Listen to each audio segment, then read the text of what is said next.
आपके चरणों की सेवा हमें चाहिए। प्रभु राम ने कहा कि देख लखन, चरणों के ऊपर अब पत्नी का तो अधिकार सेवा के लिए पूरा है, अब मैं क्या कह सकता हूं, लेकिन एक उपाय जरूर बता देता हूं यदि तुझसे हो जाए तो। क्या उपाय है कि 2 महीने के बाद में फाल्गुन का महीना आने वाला है।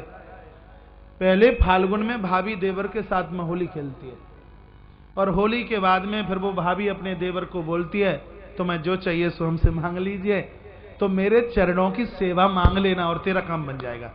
वो लखनलाल ने कहा कि 2 महीने बाद नहीं, होली आज ही बुला दो, होली आज ही चाहिए। राम जी ने कहा लखन, ये कोई बाजार की चीज नहीं है, खरीद करके ला करके दे दी जाए, होली तो अपने समय से ही आएगी। लखनलाल माला घुमाने लगे कि होली जल्दी आ जा, होली जल्दी आ जा, होली जल्दी आ जा। समय आने पर वो होली आ भी गई। सुबह से लेकर के शाम तक माता जानकी ने अपने देवरों के साथ में होली खेली। संध्या का सूर्य अस्त हो रहा था। अवधेश दशरथ ने कहा बेटी जानकी स्नान कर लीजिए, अब सूर्य ढल गया है। तत्पश्चात सबने स्नान किया।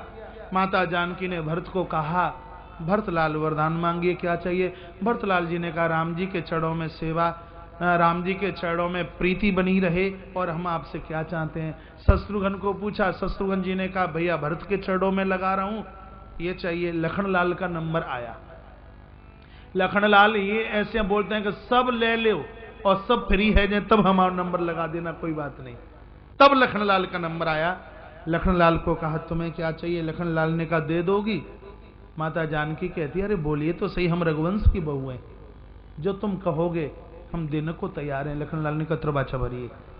जानकी ने कहा विश्वास नहीं है, मिथिला नरेश की बेटी हूं, महाराज जनक की, अवधेश महाराज दशरथ की पुत्र वधू हूं, माता कौशल्या कैकेयी और माता सुमित्रा मेरी सासू है, और जिसका देवर लखनलाल जैसा हो तो वो क्यों नहीं दे पाएगी। महाराज छाती फूल गई लखनलाल की। त्रबाचा भरा मैया ने, देंगे देंगे 3री बार कहा कि देंगी। तो लखनलाल ने कहा मैया हमें भगवान के दोनों चरणों की सेवा चाहिए, इसके अलावा और कुछ हम नहीं चाहते।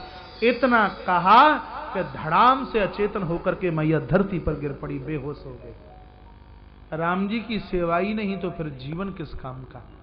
बड़े बड़े डॉक्टरों को, वेदों को बुलाया गया, लेकिन नाड़ी किसी की समझ में नहीं आती। लाठी उठाई महाराज दशरथ ने लखन के लिए, मैं तुझे अभी बताऊं ऐसा तूने क्या मांगा। जानकी की स्थिति बिगड़ी है।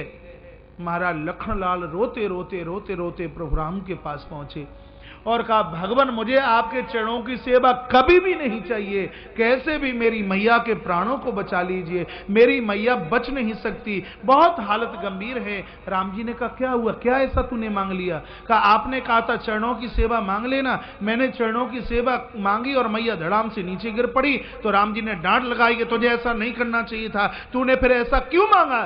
तब लखनलाल ने कहा पहले सिखाते भी आप ही हो और बाद में डांटते भी आप ही हो, आपने ही तो सिखाया था कहीं मांग लेना, कैसे भी प्रभु मेरी मां को बचा लीजिए। लखनलाल ने कहा, लखनलाल को प्रभु राम ने कहा कि जा और जानकी के कान में जाकर के बोल देना माता दोनों पामों की सेवा नहीं, सिर्फ एक चरण की सेवा हमें मिल जाए तो जानकी खड़ी हो जाएगी। क्योंकि वो सोच लेगी कि घाटा 100% का हो रहा था, कम से कम 50% तो बचा। महाराज लखनलाल पहुंचे और कान में कहा माता दोनों चरणों की सेवा नहीं, सिर्फ एक चरण की सेवा दे दीजिए। इतना कहा माता जानकी खड़ी हो गई, आकाश से द्वंद्वी फूलों की वृष्टि होने लगी। और उस दिन प्रभु राम के चरणों का बंटवारा हुआ, एक चरण जानकी का और एक चरण श्री लखनलाल का। और यहां केवट दोनों चरण धोने की बात करता है। प्रभु श्री राम सोच रहे हैं कि चरणों का हुआ बंटवारा, लखन और जानकी के दोनों चरण, हमारा कुछ है नहीं तो हम इसको बोल कैसे दें कि तू हमारे चरणों को धो ले। तो देख कर दोनों की तरफ मुस्कुरा करके कहते हैं कि भगत अटेकी है, जब तक पाम नहीं धो लेगा तब तक पार उतारेगा नहीं, बताइए अब मैं क्या करूं। तो दोनों ने मुस्कुरा करके इशारा कर दिया, धुब्बा लो जो होगी सो देखी जाएगी। दोनों का इशारा मिला। तब मेरे प्रभु ने कहा कृपा सिंधु बोले मुस्काई, सोई करो जेहि तब नाव न जाई। अरे भाई केवट जैसे नाव आवे वैसे तू कर ले। केवट ने कहा महाराज मैं पढ़ा लिखा नहीं हूं, निरक्षर हूं, ये जोई सोई मैं नहीं जानता। ये साहित्यिक शब्द मत बोलिए, मुझे अपने साहित्यिक शब्दों में मत फंसाइए। सीधे कहिए केवट भैया पानी ले आ और हमारे चरणों को धो ले, हम तो इस बात को समझ पाएंगे। ये जोई और सोई हम नहीं समझ पाते। तब मेरे भगवान बोले हैं कि बेगी आनी जल पानी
भगवान को कहना पड़ा, भैया केवट जल्दी से जल ले आइए और मेरे पांव धोकर मुझे नौका में बिठाकर पार उतार दीजिए। केवट दूर गांव की तरफ चला, नाव इधर थी और वो उधर चलने लगा। लखनलाल का गुस्सा, लखनलाल ने कहा प्रभु इतना इसको खोपड़ी पर बिठा रखा है और मैं तो कुछ कर भी नहीं सकता। देखो नाव इधर है और मुंह उठाकर उधर जा रहा है। भगवान ने केवट को बुलाया और कहा भैया रे केवट नाव इधर है, तू उधर क्यों जा रहा है? अब इतना परेशान क्यों कर रहा है तू हमें?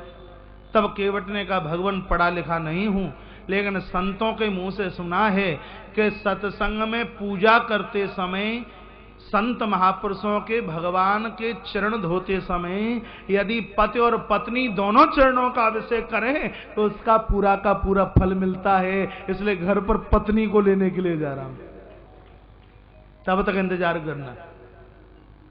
लखनलाल ने कहा देखो कितनी इसने नाक में दम कर रखी है, अब घर जा रहा है पत्नी को लेने के लिए। अब पत्नी कौन सी जल्दी आने वाली है, पहले 2.5 घंटा नहाने में और 2.5 घंटा साड़ी का मैच मिलाने में लगाएगी और तब कहीं समझ लीजिए कि रात तक आना हो जाए तो बड़े मुश्किल की बात है। भगवान ने कहा लखन अब हमारी गर्ज पड़ी है। ये गया सीधा घर, नाचने लगा खुशी के मारे। पत्नी को कहा काम बन गया, देवी तेरा सूत्र कामयाब हो गया। भगवान ने चरण धोने के लिए बोल दिया है। केवटानी नाच पड़ी है, नाचती नाचती रो पड़ी। कहा हे विधाता तूने हमें अमीरता नहीं दी, गरीब हमें बना दिया। यदि आज हम भी अमीर होते तो स्वर्ण और रजत के पात्रों में भगवान के चरण धोते। केवट ने कहा तू तो पगली है बिल्कुल, मेरे पास सोने और चांदी के बर्तन होते भी तो भी मैं भगवान के चरण उसमें नहीं धोता। मैं तो अपने ठाकुर जी के चरण लकड़ी के कठवते में धोऊंगा। कठवते में, कठवते में चरण धोने की बात करता क्यों? जानता है कि कठवता लकड़ी का है और लकड़ी पानी को सोखने की ताकत रखती है।